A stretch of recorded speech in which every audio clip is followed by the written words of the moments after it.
Our next speaker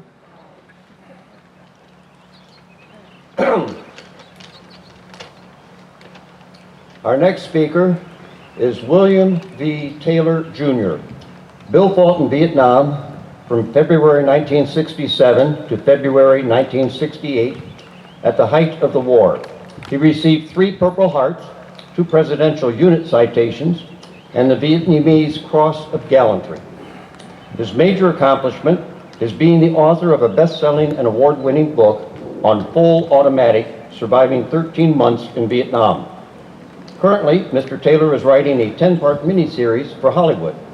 In his spare time, he is the president of the 1st Battalion, 3rd Marine Chapter, and secretary of the 3rd Marine Division Association. He has been a service officer for the Red Cross, Rotarian, 3rd-degree member of the Knights of Columbus, chapter president of the Military Order of the Purple Heart, and is currently a mentor for the Lake County court system under Judge Julie Cantrell, helping veterans in crisis. He loves giving talks about veterans around the country and especially locally. Bill, please talk. Thank you. Thank you all. 58,220 Vietnam veterans died in Vietnam.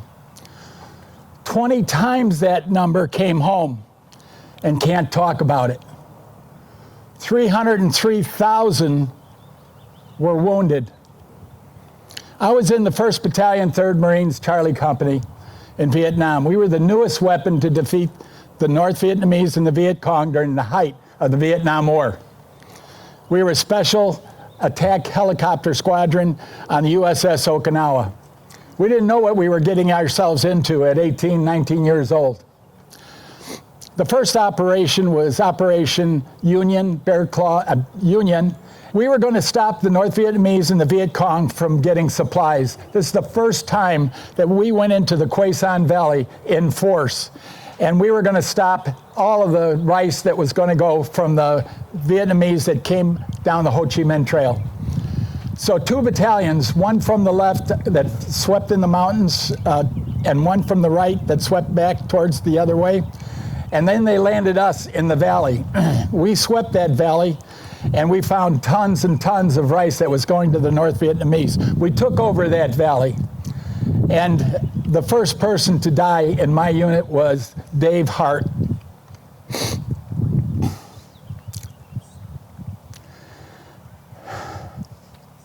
This memory stands clear.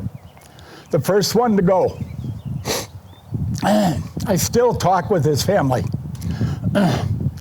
And during that battle, our CO was wounded so badly, they thought he was dead, and they covered him up, and when someone went to go see him, they pulled back and they found he was still alive. That was the first battle, and it wasn't going to be the first loss in my unit. The next big battle was Bear Claw Buffalo. We got back aboard the ship right around July 4th, and 1st Battalion, 9th Marines, Bravo Company was wiped out in the DMZ. There was only a few of them left, and somebody had to go in and get the bodies. A regiment of North Vietnamese was still in the area, and so they called us in to sweep from the ocean, and then other battalions came in and swept from all directions.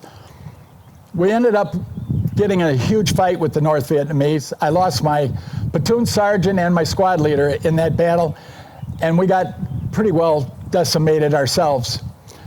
We went back board ship, and in August we went back to the Quay Son Valley, and in the Quay Son Valley, my platoon was sweeping on it towards a tree line. When we got within 50 yards of the tree line, they opened up. At the end of the battle, there was only 7 of us left in my platoon. We ended up going back to the ship, and we got resupplied, and we got new men that came and joined us. The ones that were wounded that were able to come back.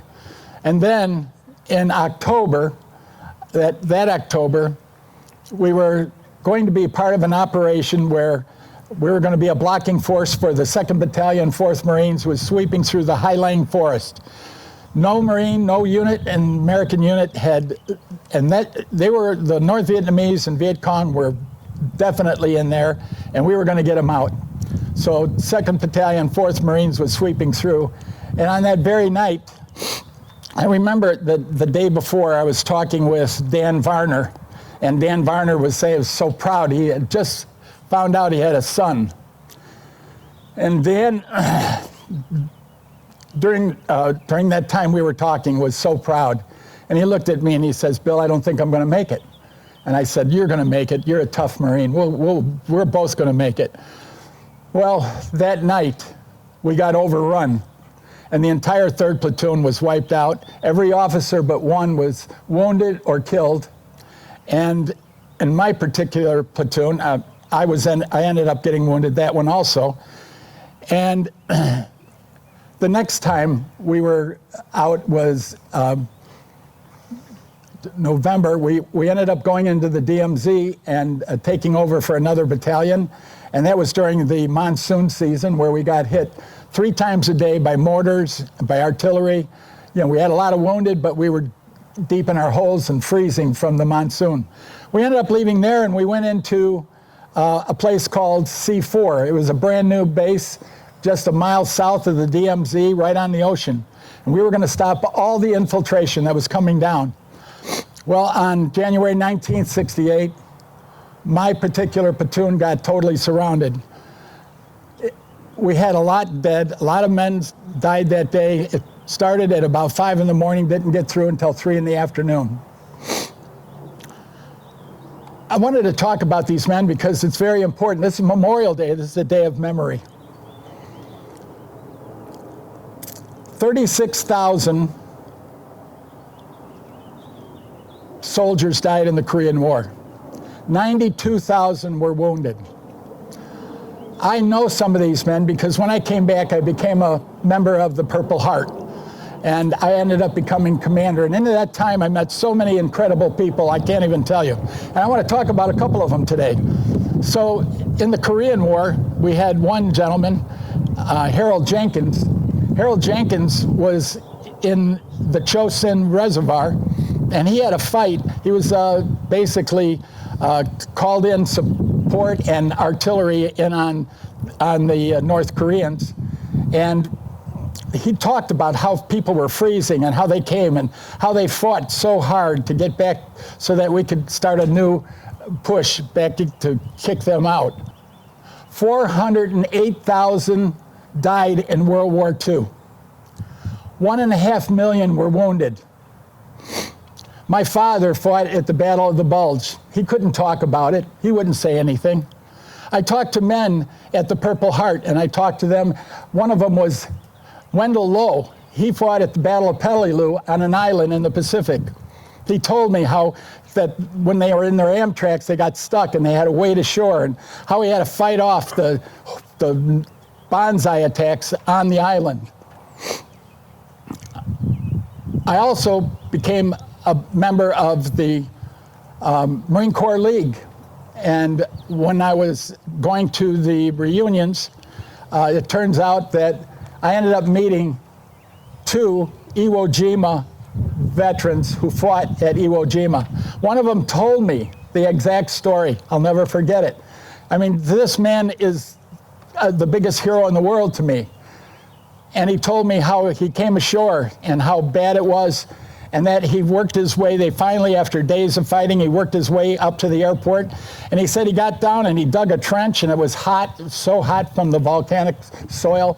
He said he wasn't going to get out of it because they were mortaring and they were snipering, and they were throwing in artillery on him.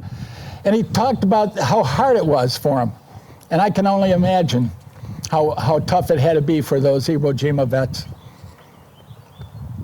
119,000 World War I vets were killed. 302,000 were wounded. These guys fought an unbelievable war. I knew 2 of them from the Purple Heart.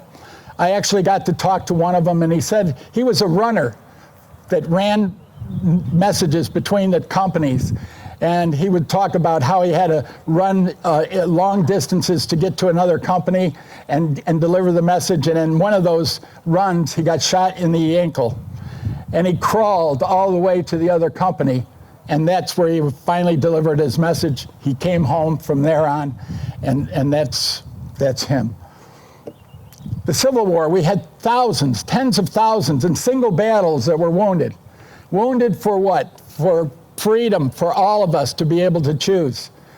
We have also the War of 1812, where thousands. That's where all the generals came from that in the Civil War, was the War of 1812.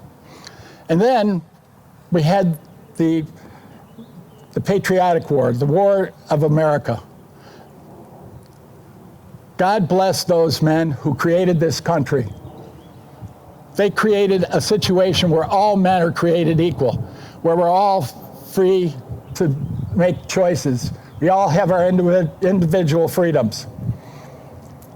We cannot forget our Gulf War vets.